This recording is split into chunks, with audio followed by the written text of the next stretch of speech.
Le championnat du monde de yoga à Moscou, les résultats de 2012. С вами Maitreyananda, Sergei Repin, Andrei Verba.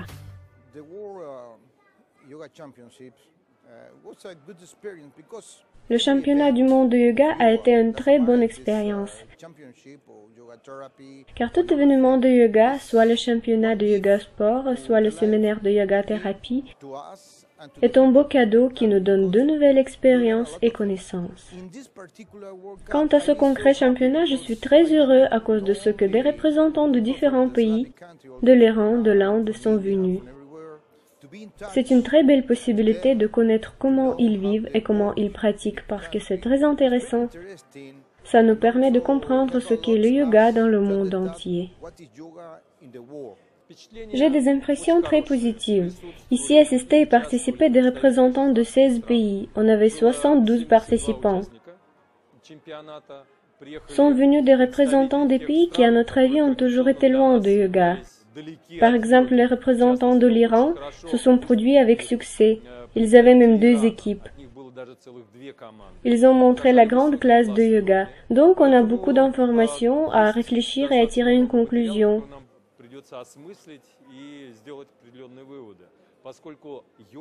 Pendant que partout dans le monde on traite le yoga sport différemment, celui-ci est quand même un événement assez populaire, surtout à l'Inde.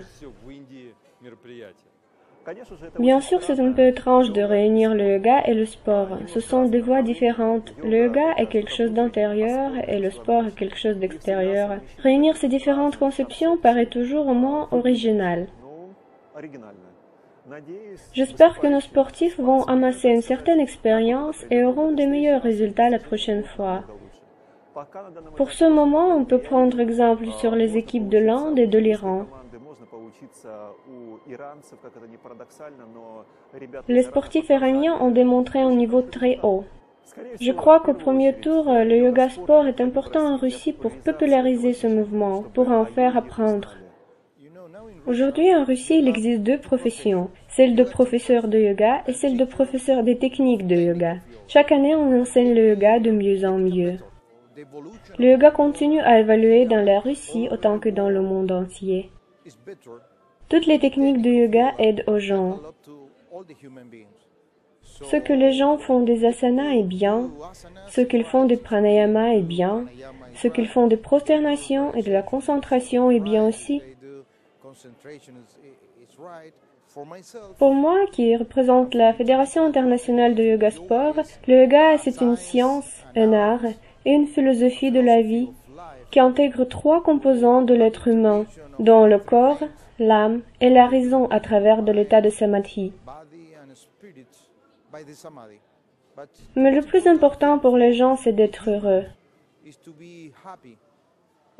Toute technique de yoga n'est que la petite partie de la montagne immense de yoga.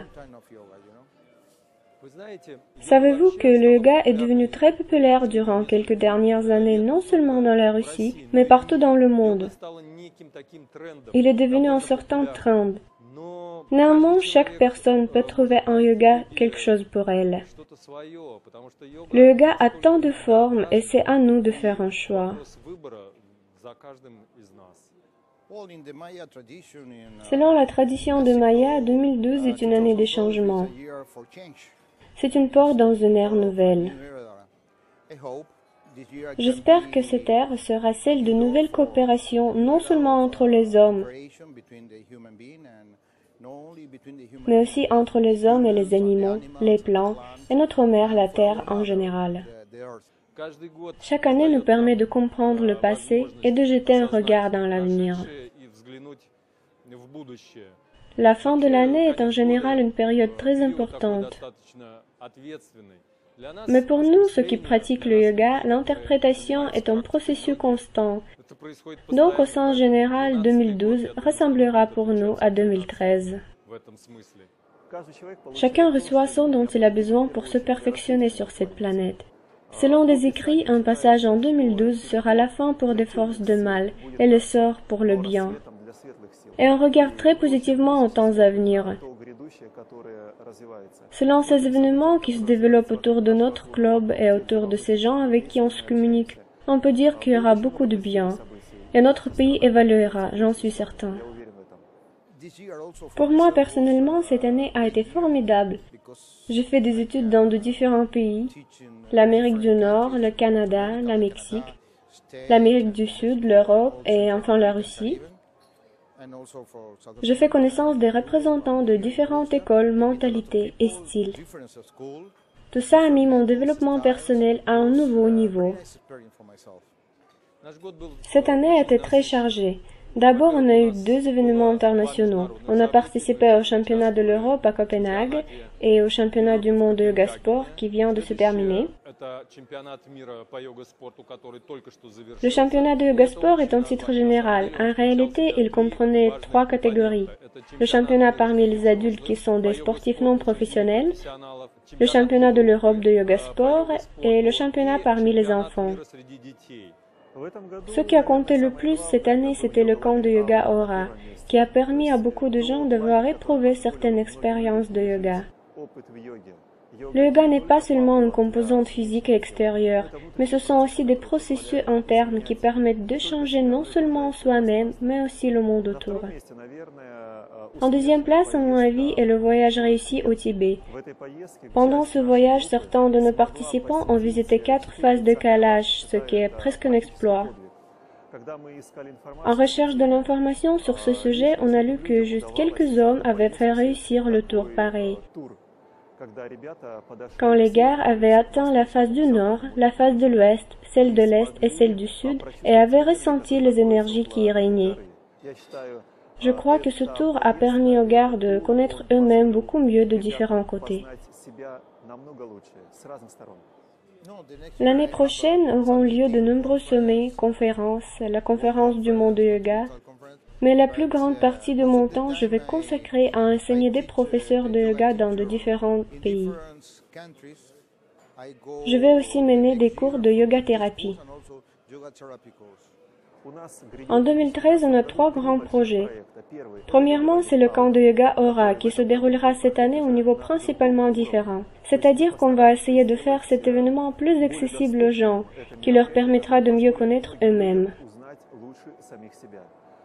Deuxièmement, c'est un grand tour au Bhoutan. On est en train de créer un grand programme pour visiter des endroits sacrés où se conserve encore l'énergie et ces techniques de perfectionnement moral qui aujourd'hui sont peu connues dans une société occidentale.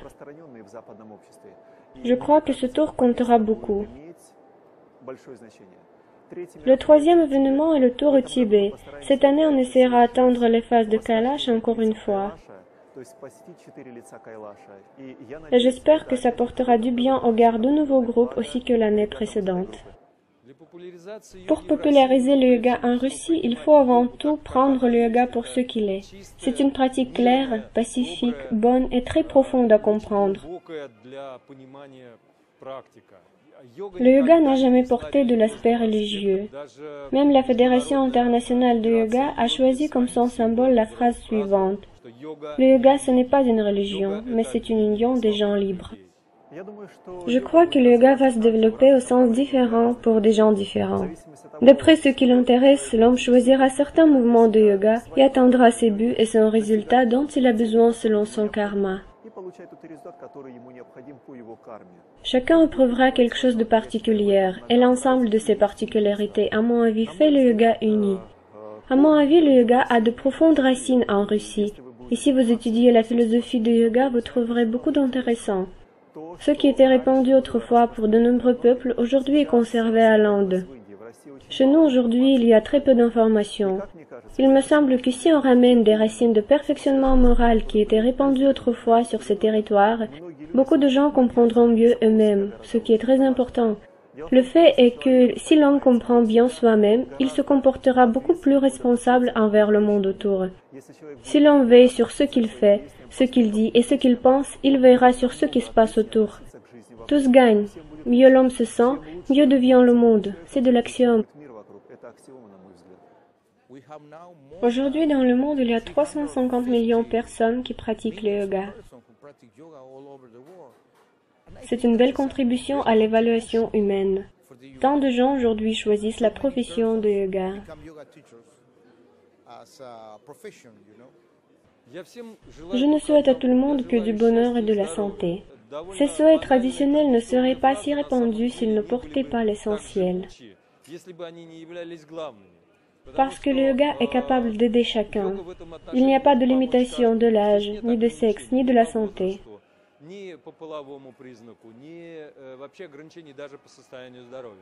Je ne souhaite à tous que d'être heureux et sain, et de faire du yoga peu importe comment vous êtes venus.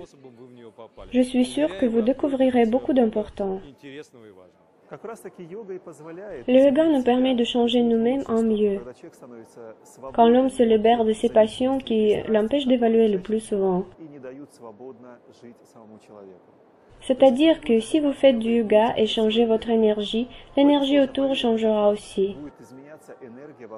Ces problèmes qui vous dérangent dans votre vie quotidienne partiront. Le yoga permet de changer la réalité autour par la pratique et les ascèses de chacun. Je crois qu'une voie de yoga est en ce que prononce le slogan ancien en sanskrit. Change-toi toi-même et le monde changera.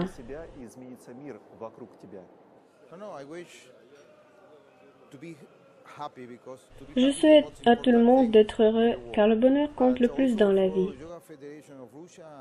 Je souhaite à la Fédération de yoga et à tous les professeurs d'ici de s'unir et d'être la force qui permet aux gens d'évaluer et de pratiquer le yoga.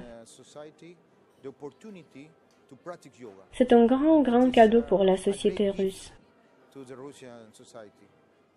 Ce sont mes vœux à vous. J'espère que ceux qui regardent cette vidéo commenceront cette année à suivre la voie de perfectionnement moral. Essayez de changer vous-même, au moins un peu. La conception qui règne aujourd'hui exige de changer le monde en faveur de l'homme, mais l'expérience montre que plus l'homme essaie de changer le monde, plus de problèmes le rencontre. Donc changez-vous vous-même, changez votre attitude envers le monde, et le monde changera son attitude envers vous. Merci et à bientôt.